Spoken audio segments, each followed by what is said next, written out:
Hello, everyone. Welcome. I am Briar Harvey. This is the Neurodiversity Media Network, and this is Voices of Neurodiversity. Y'all, I'm very, very excited about this show today. I have with me the delightful Kate Anthony, who is the podcaster behind, okay, it's not on this note card. What is the name of your It's podcast? the Divorce Survival Guide The podcast. Divorce Survival Guide podcast. Sorry. And author of the forthcoming book, The D Word. So I got an advanced copy. It's so pretty. Is that so pretty? It's so pretty. I've read most of it. I want you to know that I feel very, very affirmed in my relationship and in my marriage. So I don't know if that was something you needed to hear, but yeah, so I've been married for 23 years. I read it all and I was like, oh, wow. So really, You got to, if you've got a good one, hold on tight. That's all I have to say. Cause it's a, you know what show out there. Oh my goodness. We're not even going to talk about dating. We're just talking about divorce. So tell me how you got here, why you wrote the book, why this is so important to you. Wow. It's so important to me because I've been a divorce coach for over a decade. Before divorce coaching was like a thing. And in that time, I have seen so many women in bafflingly toxic relationships, and baffling to the outside, right? To an outside view, seeing people in really, really toxic relationships that have kind of become normalized for them, it's real. It's a, I don't know how to say it. Like it's tragic. It's tragic what so many women have normalized and been told is, well, this is just the way it is, or, this is marriage or whatever. Right. And that's not okay. It's not okay for women to be in these relationships. And so I want to make sure that women are in relationships that are nourishing them and feeding them and elevating them and all of those things. And so it's really important for me, just from an educational standpoint, to really help women see like what is unhealthy and what is healthy, what is not okay, what is abuse, what is right, what is cultural and systemic, and what is within your power and control. And there's so many boxes to unpack. And so for me, it was really important to unpack all those boxes in one place. Right. So yeah. And after working with thousands of women over the last 12 years, I just see some of the same patterns over and over and over again. And when you're in the coach's chair or the therapist chair or whatever, and you're hearing the same stories over and over again, you realize that the people who are telling you these stories don't realize that the sheer volume of other people who are having the same experience and telling the same stories until you kind of crack that open. Right. And so that's always been my mission, is just to crack these stories open so that everyone can be in community around it. I have a Facebook group that's got over 16,000 women in it, because, and all of them say, like, I can't believe this number of women are going through this. And also, I'm so grateful to hear that I'm not alone. Because, of course, that isolation is a big part of what's keeping us in unhappy marriages. Yeah. And if you're being abused, it's the design. Right. right? It's actually by default. So, or it's by design. So you've got somebody who has probably isolated you from your friends and family, usually not very overtly, right? Usually it's like, oh, but I don't feel like I don't feel comfortable around your family. They make me feel like they don't like me. And I would be really, it's hard for me when we spend so much time with them because it feels like they don't like me. Well, you know what? If your family doesn't like your partner, you may want to ask them why. Because, there may be a really, really good reason for that. I have since cut off all of my family of origin because of how toxic they were. They hated my husband. So, Well, right. And then there's that, right? It's like when you're in health, when you experience healthy, unhealthy feels really wrong all of a sudden. It feels unhealthy. It doesn't feel normal anymore. And that's what we want, right? We want the perspective of, oh, hold on a minute. This thing feels really good. And in contrast, this other thing feels real bad. How do we identify whether it's the relationship or it's us? So, when we're in a relationship and we feel unhappy in that relationship, that's always the question, right? Is it him? Is it me? Is it them? Is it me? Um, and so in order to kind of weed out, like you can't weed out them first, right? You gotta because you have to ground in yourself to even be able to discern whether it's you or them, right? So the grounding work in self, capital S, self, is the most important part of the process. The uncovering of, my attachment styles, my childhood trauma, my wounding, all of those things that might make me, hard to be in a relationship with, maybe. But also, like, I'm not looking for, especially if you've been in an abusive relationship, I'm not looking for, well, what's your part and what have you done wrong?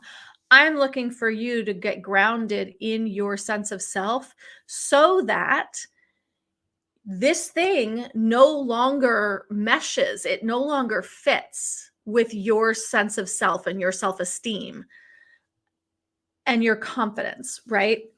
Um, and so, that's what I'm looking for. We can't make a decision if we don't know who's making the decision, right? I don't have a sense of myself and who I am and what I like. And when you've been certainly in an abusive relationship, and I talk about this a lot because it's way more common than most people know, or want to know. And so this is, when you've been in an abusive relationship, again, part of the design is to have you disconnect from your sense of self. You become diminished and diminished and diminished and diminished and diminished until you feel like a shell of your former self. And that is by design. And so the only way for you to have the strength to even look at the relationship, let alone leave it, is to break out of that diminished state and refill yourself with who you are. One of the things you spent quite a bit of time on that I really appreciated was defining the differences between an abuser, a sociopath, and a narcissist. Because boy, howdy, don't we hear all about narcissists these days? Don't we, though? And, like I say in the book, like, I don't know, man, there are a lot. There might be as many, everyone's like, what, is everyone a narcissist now? And I'm like, well, I mean, maybe. We certainly live in a culture that applauds and celebrates, narcissistic behavior. Narcissism is a spectrum, right? So, narcissistic behavior is sort of narcissistic traits are on one end. The far end is a narcissistic personality disorder. These are, but there's a lot in between. So, Right. but it is important, I think, for people to understand. So the difference between, there's a wonderful writer and man named Lundy Bancroft who was a counselor for many years for abusers, right? So he got real deep into how they function. And he wrote a wonderful book called Why Does He Do That? And he said that it's really important for us to not label abusers all as narcissists, because then it lays it all back at the foot of the mother, right? Like, and his mother fucked him up. Sorry, can I say bad words on your show? Oh, absolutely. You Okay, can. good. Yes. His mom screwed him up. And so like, that's why he is the way he is, instead of holding society to account for creating men in particular, because overwhelmingly, I'm not saying that all men are abusers, and I'm not saying that all abusers are men. I am saying, however, that about 97% of abusers are men. It's just the way it is. That's just the math. Right. And so, and those numbers might be skewed because of underreporting by men, and I get it, but it's definitely not 50-50 because of the way we socialize men, because of the entitlement, because we socialize men to be entitled to our bodies, to our labor, to our, domestic labor, emotional labor, mental load, all of it, right? We socialize men to be entitled. And so so what Lundy is saying is hold society to account. Don't call this just, a mother wound, basically. Right. And, because narcissists are sociopaths are born, narcissists tend to be made. Not always, but narcissism sort of comes from this narcissistic wound, which is horrible.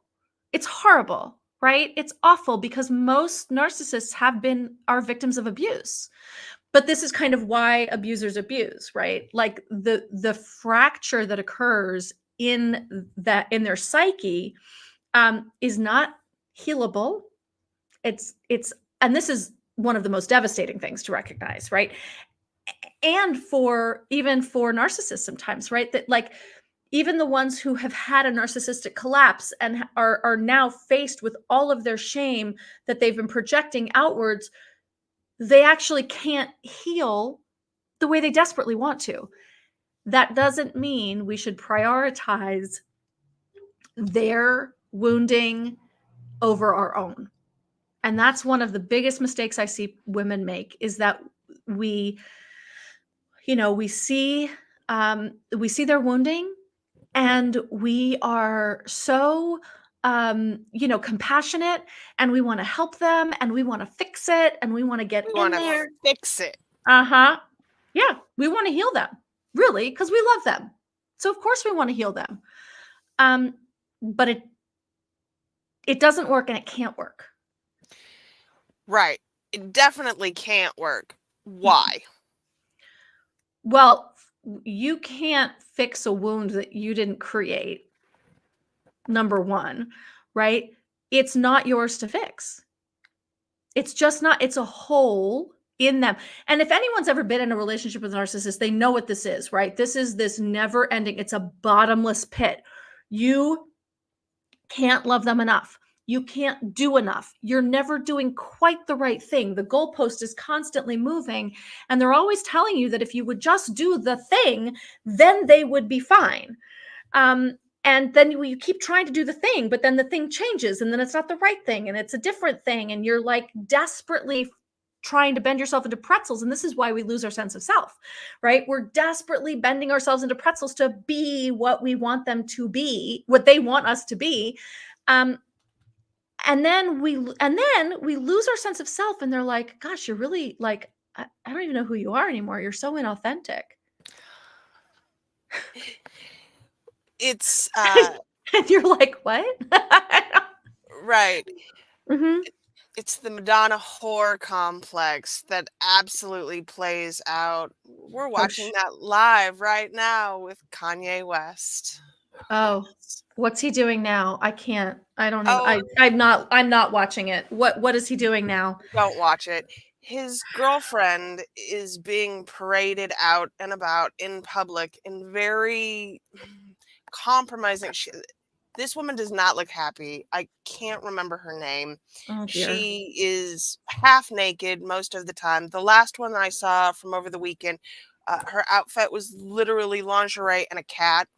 I'm not kidding about the cat. Meanwhile, he spent the lead up to his divorce with Kim Kardashian telling her that she was revealing too much. Ta-da! Right there. Ta-da! You're not sexy enough. You're not sexy enough. You're not sexy enough. Why are you looking like that for everyone to see? Right. Mm-hmm. So I think that there are many signs, red flags that we get to pick up on but dismiss because they don't seem that bad. Oh yeah. Can you give us some examples of what's not that bad in an isolated incident, but is overwhelmingly things that are abusive or not worth staying for? Well, it is. It's like sometimes it's death by 1,000 paper cuts, right? And so Mhm. while each paper cut is not going to kill you, um, by the end of all the slices, you're pretty much dead. And so it could be, little things like I don't like your what we were just talking about, right? Your family makes me feel uncomfortable. I don't want to spend time with them. Like, can we not spend so much time with them?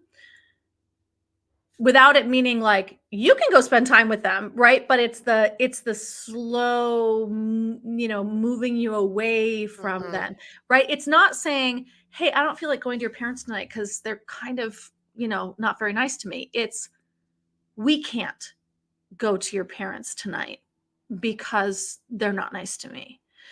Um, it's oh, are you going to wear that tonight? You know? Um, it's my ex used to say to me all the time, like, "Are you going to the gym today?" Yeah, right? Um, little things. You have, you know, you have, let's say, no boobs. You're really flat chested. And your partner is like checking out other women all the time and looking at their boobs. And then you call them on it and they were like, "I'm just a boob man." Everything is like, it's like little messages that you're not enough, that you don't measure up. And it's like, but they're with you, right? They Right. chose you. And so then you're next thing you know, you're getting a boob job. You're, not spending time with your family. You're prioritizing making sure they feel okay, right? And over time, these things add up. In a healthy relationship, your relationship with other people should be fostered and supported, facilitated even, you Mhm. know? In a healthy relationship, you have bodily autonomy and, nobody's judging your body and what you look like, right? They love you, the person. Um, I mean, there's so many things like that, but the antithesis of that, right? The antithesis of like, in a healthy relationship, your privacy, like your phone is That's your a big one. phone, right? This is your private thing, not because you're hiding anything, but because it's yours. You don't have to lock your journal on your bedside table. Your spouse is like, of course I'm not reading your journal. That's your journal, right? Little things. And it's like, "Oh, I read your journal and I can't believe you said those things about me. I can't believe you read my journal." Well, you were being so private and you were like turning away from me and I didn't know what was going on and I thought you were having an affair, so I had to look. Mm. didn't. So one of the things that I really liked is it's not your fucking job list. That's right. And so many of those things are institutional, Uh-huh. that they are the ways in which we are expected to care for men societally. Uh-huh. Can you talk us through what some of those things are and the difference between it being a relationship problem and a systematic one? Yes. Well, so yeah, I mean the things that are cultural, the way that we, socialize women to believe that we have to take care of men, right? We have to be their therapists, right? It's not your fucking job to be anyone's therapist unless you are a therapist and they're paying you for that. And if they're your partner, you can't be their therapist, right? It's not your fucking job to make sure the fridge is full of, casseroles and shit before you go away for a girls weekend. It's not your fucking job to pack his lunch for work. It's not your fucking job to make sure that he is emotionally whole. I mean, I could go on. The list is endless, but it's not your fucking job to create to-do lists for him, right? It's not your fucking job to force him to go to therapy. It's not your fucking job to satisfy him sexually with no reciprocation. Here, here, Here, sister. here. It's not your fucking job to be his Madonna and his whore. Um, you know, to be his mother, to bend yourself into pretzels to fill his void, to keep his schedule, to heal his trauma, to prove your worth, right? And so many of these things are to attend parent teacher, to remind him to attend parent teacher conferences, right? It's not your fucking job to keep the family calendar. If we really look at this, like, men aren't as stupid and incompetent as all of that, right? If you take the amount of labor and sort of coddling that we do in the home, and you kind of like, if this person, the way that you're treating them couldn't possibly hold down a job, right? So if your spouse, if your partner is really that incompetent in the world, then why are they your partner? That's not a partnership, right? But if your partner is out in the world and really successful, or can hold down a job and can, multitask and manage a calendar and all these things, but they can't do it at home, that feels like weaponized incompetence to me. Mhm. Please define that for anyone who Yeah. may not understand the term. So weaponized incompetence is when people pretend that they don't know how to do it, and so you have to do it. It's also when they do the thing wrong, like they pretend they don't know how the vacuum works. They pretend that they don't know how to load the dishwasher, or they do it really wrong and badly so that they never have to do it again. I was going to say so that you don't ever ask them to do it again, but it's also not your fucking job to ask a grown ass man to do things that are very obvious. Men are not incompetent. They know that groceries have to be bought. They know that a toilet needs to be cleaned. They know that children have to go to school and eat breakfast. But like suddenly, like men are no more incompetent than women are. We just figured it all out. And my missive to women is stop fucking doing these things. Stop it. Stop it. We use our nurturing and getting things done as a as like a what's the as a like a it's our currency. It's our dating currency. right? We meet a new guy and we can like totally fix up his apartment, and we can like, I remember dating a guy once, and he's always had, his socks were always disgusting. And I had fantasies. I was like 24. I had fantasies of buying him all new socks and doing his laundry and washing his socks and having a neat sock drawer for him. You can't tell me that's not institutional, right? 100%. 100%, right? That is 100% cultural. That is how we socialize women. That's what we tell, our young girls that our currency is. It's ridiculous. We have to stop it. Right. And so, when I got divorced, my ex-husband had our son and for a weekend, and it was the first birthday party that happened on his time. And he panicked because he didn't know how to go to Target and buy a birthday present.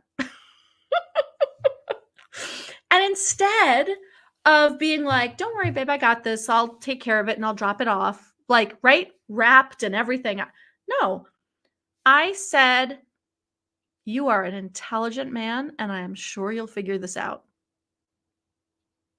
And he did. Like, But he when did. there is no expectation that they will have to, they won't. Right. They won't. That's exactly right. They won't. And it's really hard for us to sit on our hands. Now, I've had clients say to me, but then Bobby will go to the birthday party without a present, and that'll reflect badly on my child, not on my ex.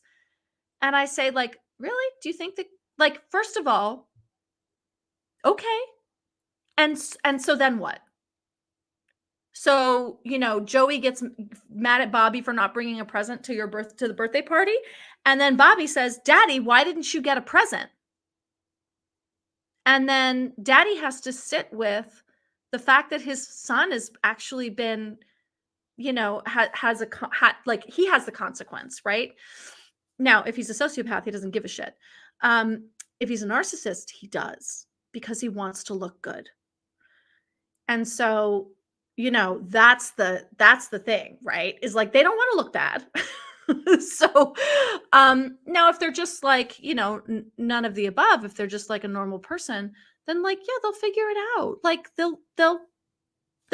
don't want to put their kid in that position, or they do. Like, my ex would show up to parties without presents.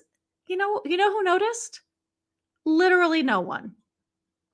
Literally no one. And then he'd send and I would be like, are you fucking kidding me? And then he'd be like, well, I'll send a gift card later. And I'm like, all right, whatever. One of the things that you talked about that I really appreciated was the idea that if you're in an abusive situation and you're staying for the benefit of the children, what you're actually depriving them of is the ability to recognize what is healthy and what is unhealthy. Say more. Exactly. I call it giving the children the gift of perspective, right? So people stay in toxic and unhealthy or abusive marriages because they think they're protecting their children. They think they're mitigating. Somehow they're running interference, right? They're protecting them. What you're doing is keeping them in the toxicity 100% of the time. You are ensuring that this is the relationship blueprint that they have. And that this is the relationship model that they're going to bring into their adulthood. So first of all, there's that. If you separate and you have two separate homes, your child has a place to go where they can actually have their nervous systems can actually decompress. They can actually get out of fight or flight, which they're in 100% of the time, just like you are in your abusive relationship. They're constantly scared. They're constantly waiting, right? And so you give them a safe place to land, even if it's only 50% of the time, because the courts are the way that they are, and that's a whole other conversation. But you give them a safe place to land. their central nervous system decompresses, and they get the gift of perspective. They get to say, I feel safe, loved, nurtured, taken care of, calm, peaceful, whatever it is, at mom's house. And at dad's house, I feel scared and I never know what's coming. And they know the difference. They feel the difference between the two things. And as they grow up, they learn to choose one way or the other. When you stay in an abusive relationship, and when, let's say, a father abuses a child or abuses the mother, right? Or there's rage, whatever it is. And then a mother says, oh, honey, daddy didn't mean it. Daddy loves you. You are now securing in their psyche the conflation of love and abuse. And so now when they grow up, they see abuse and it feels like love, and they choose that. And so it's our job to not do that and to give them the space. Mm-hmm. And, look, if there's safety issues and safety concerns, and, I don't want anyone just like, oh, okay, I'm upping out of a abusive marriage without guardrails and safety procedures and making a safety plan and all of those things, because abuse escalates when we leave. So it's important to be safe. And you also have to protect your children. And by the way, if there is physical abuse, because of our misogynistic culture and laws, if you stay in a relationship in which there has been domestic violence, physical abuse, and your children get hurt, you can be arrested for something called failure to protect. And in many states, Ohio, chief among them, the penalty for failure to protect is far steeper than it is for abuse, for domestic violence. So a child abuser will get maybe 5 years, and a mother who knew about the abuse but was too scared to leave and kept their child in a dangerous situation can go to jail for like 30 years. Wow. It's so fucked up. Mm-hmm. But it is really important to know that. And because so many of us are duplicating these patterns of belief and relationships that were modeled for us, we are not sure what abuse is or what it looks like. You spend a significant amount of the book going through these types of abuse. Will you lay them out for us real quickly? Yeah, well, so the most common, we think of domestic violence and we think of physical abuse. And that is really the only, the most overt, but it is absolutely not the only kind of domestic violence. So emotional, psychological, and verbal abuse are also forms of domestic violence. Financial abuse is domestic violence. Sexual abuse is domestic violence. Nobody's entitled to your fucking body at any time for any reason. That includes sexual coercion, right? Manipulation, but whatever. You know what I mean. Spiritual and religious abuse is a form of domestic violence. And digital, cyber, technological, all of those are also forms of domestic violence. And so the thing that you have to understand is that underlying all forms of domestic violence is this need for power and control. There is now something called coercive control. Coercive control has been codified as part of the definition of domestic violence, but it has only been made illegal in 5, possibly by now 6 states. Which brings me to my next question. Is marital rape illegal in every state in the country? Yeah. So, no. So marital rape, I'm gonna have to actually find here we go. Marital rape is not illegal. So up until I'm going to read this little section because I can't remember the stats. I'm terrible with like remembering numbers and stats. Up until 1993, rape statutes defined rape as forced sexual intercourse with a woman, not your wife. So up until 1993, it was completely legal for a man to rape his wife in any context.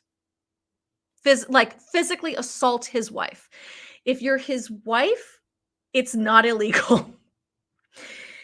In 1993, marital rape became a crime in all 50 states. However, in 30 states, 30 of 50, there are still exemptions given to a husband who doesn't have to use force because his wife is mentally or physically impaired, unconscious, asleep, drunk, whatever, and is unable to consent.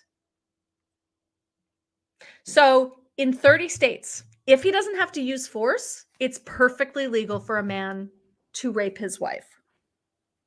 That doesn't make it okay.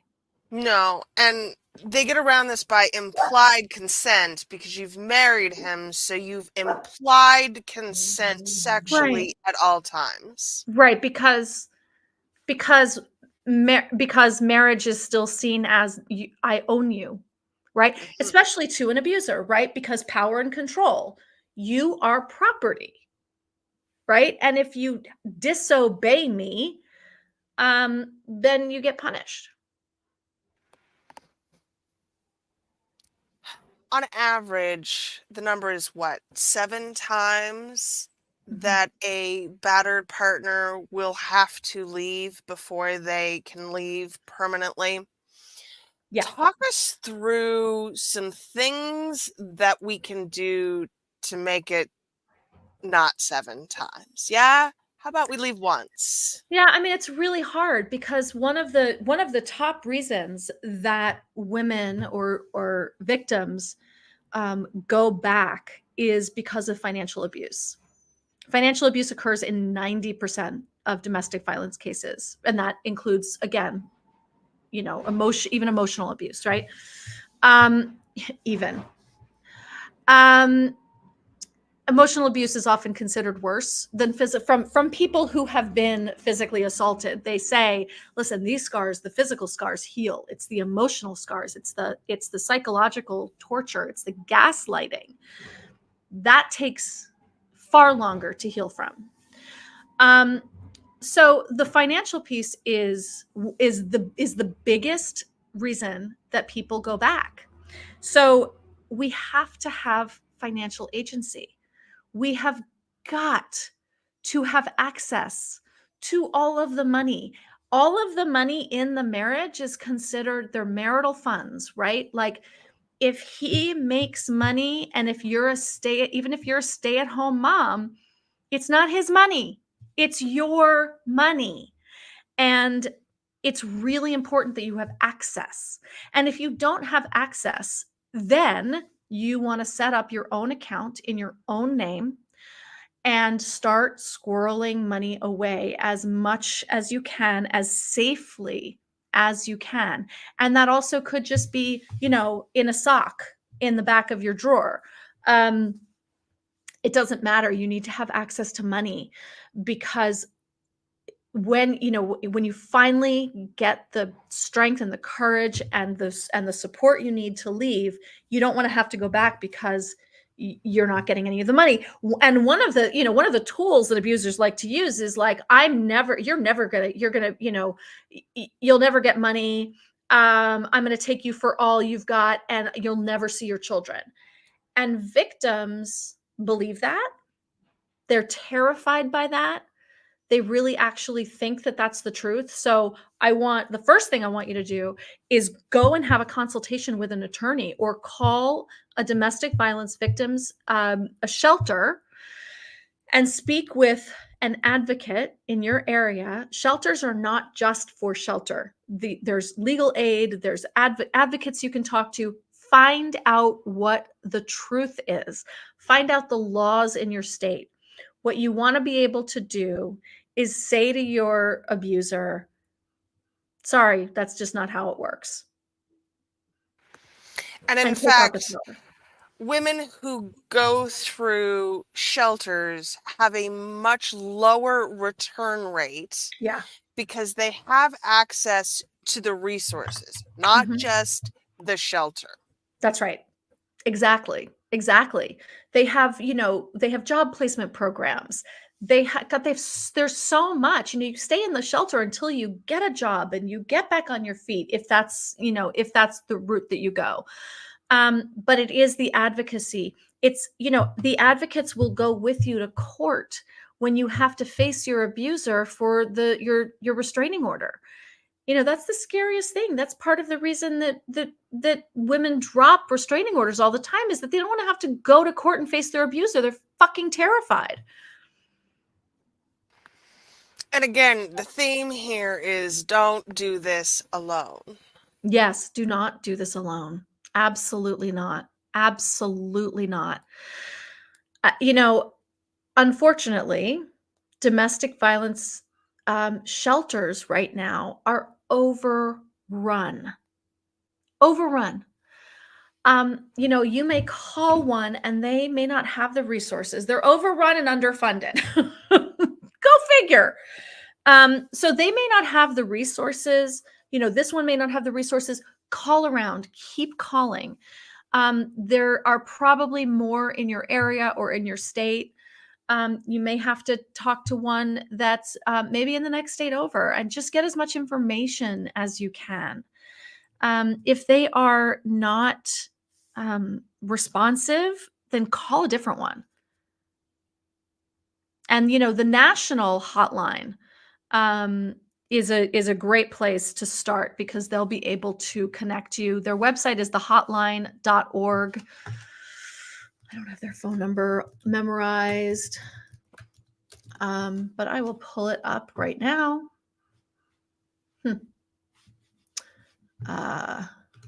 Whatever. I'll get it while we're talking. Okay. And we'll make sure to include all of this information in the show notes. Something that I know, having volunteered with crisis centers, is that you are much more likely to get placement in the summertime, because many crisis centers will also serve the homeless population over the winter, especially if you are in areas where the weather gets really bad. You are much more likely to have access in the warmer months. Yeah. And I mean, listen, I wish we could decide on the timing, right? Like sometimes, but if you do have a choice, that's a great, thing to know. So the hotline's phone number is 1-800-799-SAFE. You can also text them. So if you go to thehotline.org, everything is right there. You can text START to 88788. So there are lots of ways to get in touch with them. Even on their website, they say, we are so overwhelmed. And, wait times to connect might be longer than 15 minutes, but they are there 24/7. So yeah, it's important. While talking about websites, it is, I think, important to bring up technological abuse. Yeah. So talk through some of the things that people can do to keep themselves safe from that overt kind of surveillance. Yeah. So one of the things that I think is really interesting, I spoke with an expert about this for my podcast, and he's sort of like my go-to guy whenever I have a client who's dealing with this. And he always says, he's like, Kate, most of them are not technological wizards. They're using really basic things, right?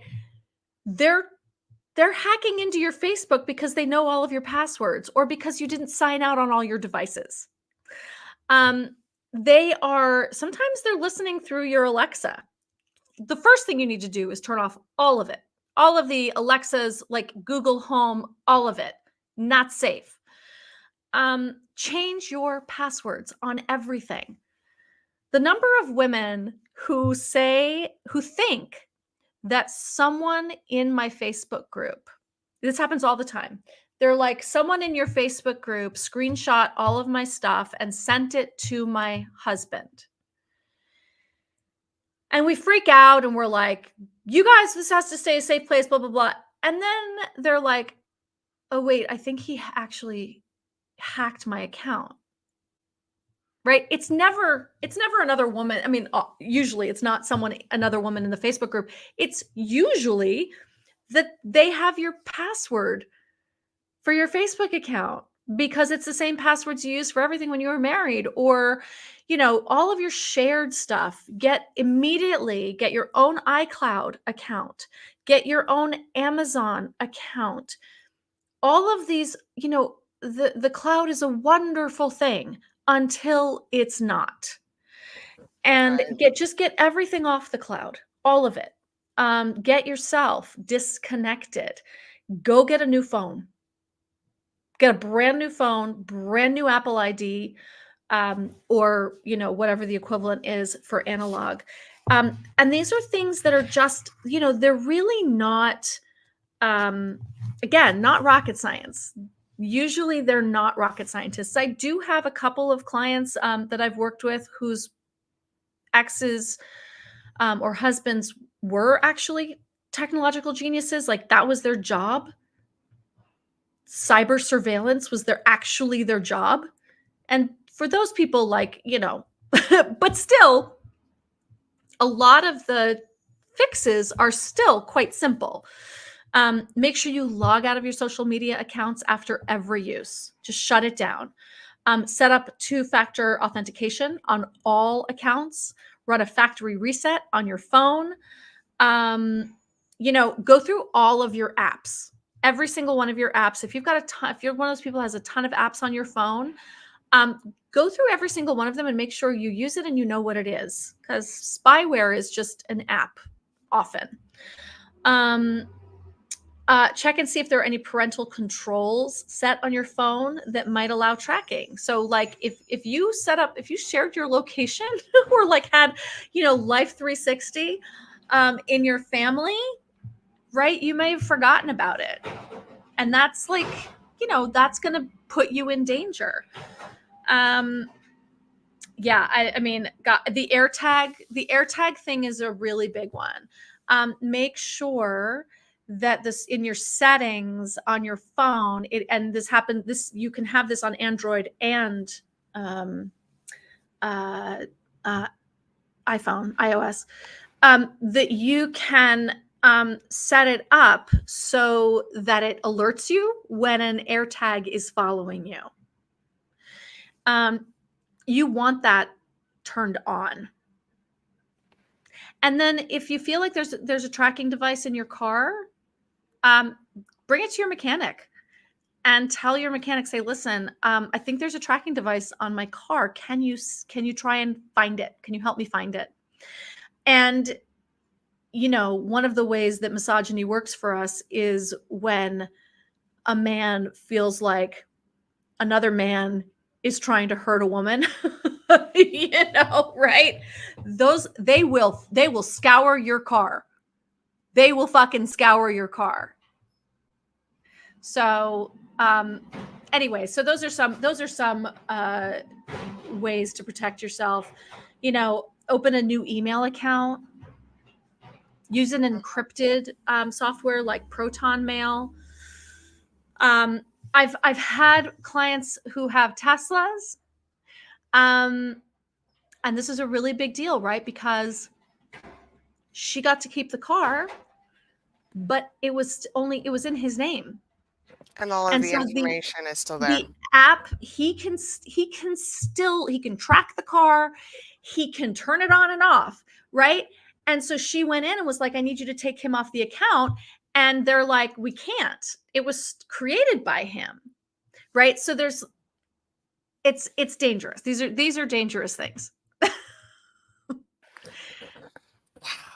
Uh-huh. That's delightful. Mhm. Okay. So, then you got your attorney involved because you're gonna have to say, like, this has to actually be it's not enough for you to keep the car. The car has to be put in your name, and he has to be removed from it, right? All of that has to happen.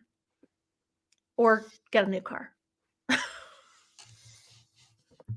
The foundation of this book is really about doing the work and figuring out if it's you, what it means, and then if it's not, making a plan.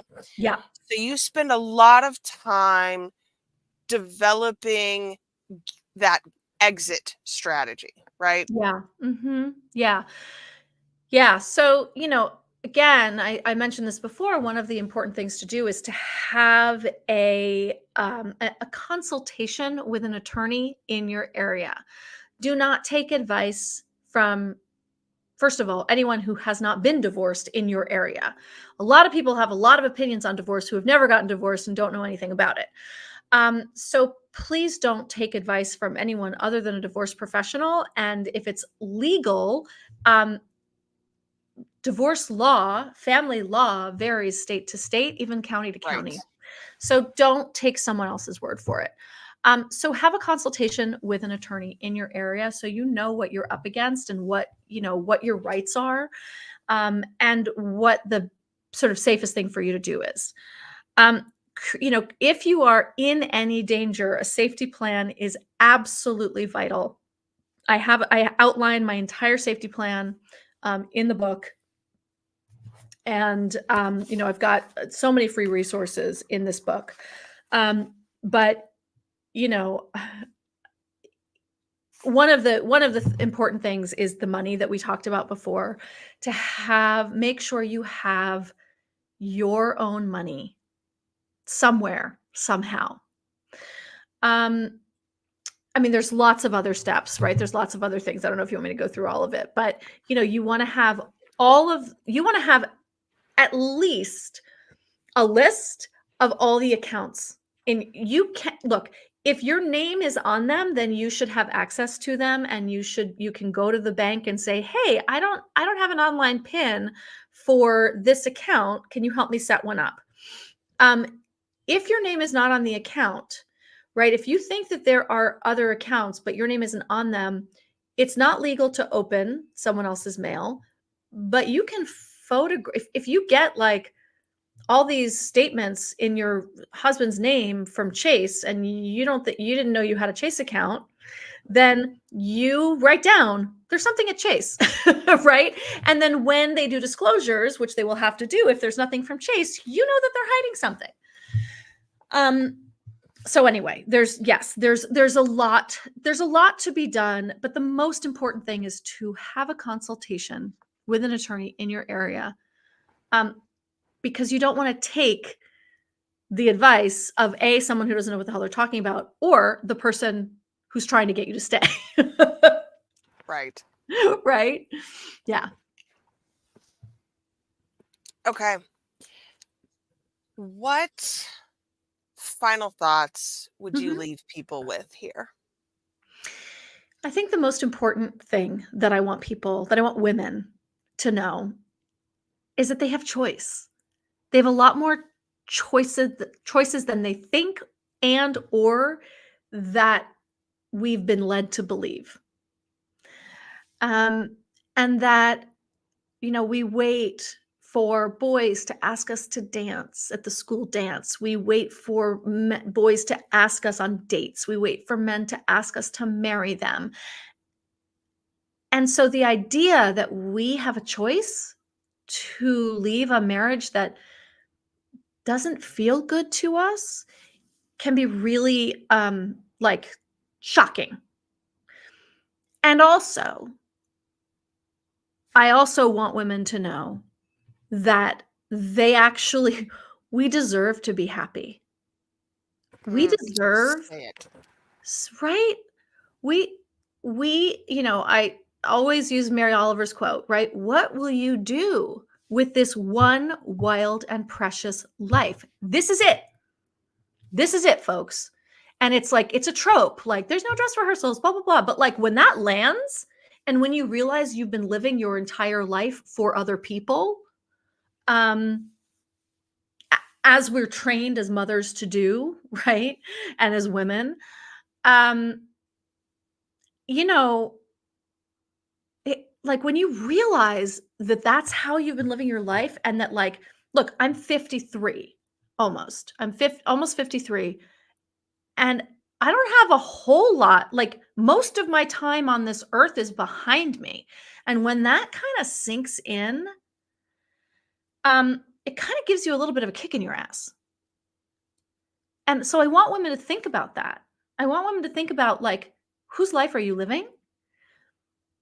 And what are you modeling to your children about what life is? And what do you really want? And you get to choose. Yes, you get to choose.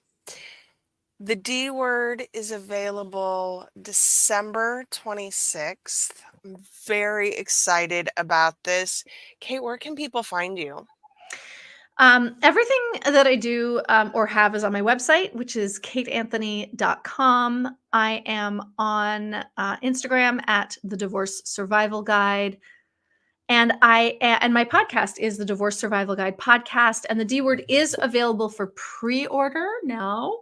I also have a page on my website, kateanthony.com/dword, in which I give some ideas about how to buy the book on the DL. For those of us, for people who may not want the D Word, making the ultimate decision about your marriage in your shared Amazon order history. So there are other ways to get it, and some ideas about, how to do it on the DL safely. We will definitely link that one in the show notes as well. Thank you so much for being here, y'all. Thank you for watching or watching the replay, and we will talk to you soon.